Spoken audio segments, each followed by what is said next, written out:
সিরাজদৌল্লার হারানো গুপ্তধন সত্য নাকি কল্পনা? হ্যালো বন্ধুরা, দ্য সঞ্জু শোর একটা নতুন ভিডিওতে আপনাদের স্বাগত জানাই। চলুন শুরু করে দেওয়া যাক ভিডিওটি। 1757 সালের 23শে জুন এক ইতিহাস বদলে যায়। পলাশী যুদ্ধের পর বাংলার শেষ স্বাধীন নবাব সিরাজদৌল্লা পরাজিত হন, কিন্তু এক রহস্য আজও সমাধান হয়নি। কোথায় গেল নবাবের বিপুল ধনসম্পদ? সিরাজদৌল্লাও ছিলেন বাংলার শেষ স্বাধীন নবাব। তার সময়কাল মুর্শিদাবাদ ছিল ভারতের অন্যতম ধনী শহর। কথিত আছে তার রাজকোষে সোনার উপর পাহাড় ছিল। হাজারদুয়ারি প্রাসাদ, মীর জাফরের বিশ্বাসঘাতকতা আর ইংরেজদের ষড়যন্ত্র সবই ইতিহাসের অংশ, কিন্তু তার ধনসম্পদ এগুলো কোথায় গেল?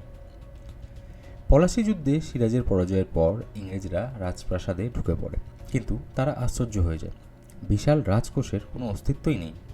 তাহলে কি নবাব আগেই তার ধনসম্পদ লুকিয়ে রেখেছিলেন? সিরাজদৌল্লার গুপ্তধনের খোঁজে অনেক তথ্য উঠে এসেছে। আসুন দেখি সবচেয়ে জনপ্রিয় কিছু রহস্যময় দাবি। হাজারদুয়ারির গোপন সুড়ঙ্গ। কথিত আছে হাজারদুয়ারির নিচে বিশাল সুড়ঙ্গ ছিল, যেখানে রাজকোষ লুকিয়ে রাখা হয়েছিল, কিন্তু ব্রিটিশরা যখন সেই সুড়ঙ্গ খোঁজার চেষ্টা করে তখন তারা রহস্যজনকভাবে ব্যর্থ হয়। গঙ্গার নিচে লুকানো সোনার খাট। অনেক ইতিহাসবিদ মনে করেন নবাবের বিশ্বস্ত সেনারা যুদ্ধের আগে ধনসম্পদ গঙ্গার তলদেশে লুকিয়ে রাখে। পলাশীর জঙ্গলে হারিয়ে যাওয়া কোষাগার। কিছু গবেষক বলেন সিরাজের সেনারা লুটের হাত থেকে বাঁচাতে ধনসম্পদ পলাশীর গভীর জঙ্গলে বা মাটির নিচে গোপন করে।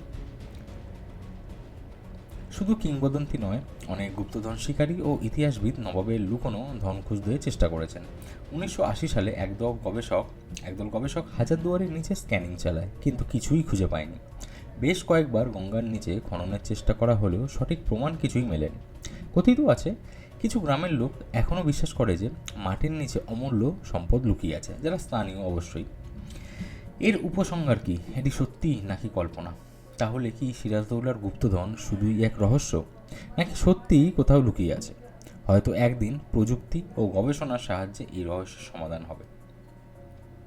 তা বন্ধুরা, আপনি কি মনে করেন সিরাজের গুপ্তধন আজও কোথাও লুকিয়ে আছে? কমেন্টে আপনার মতামত জানান। ভিডিও ভালো লাগলে লাইক করুন, শেয়ার করুন, আর বাংলার ইতিহাসের আরও মজার গল্প পেতে আমার এই চ্যানেলটি সাবস্ক্রাইব করুন। এখন থেকে এটি আপনাদেরও চ্যানেল।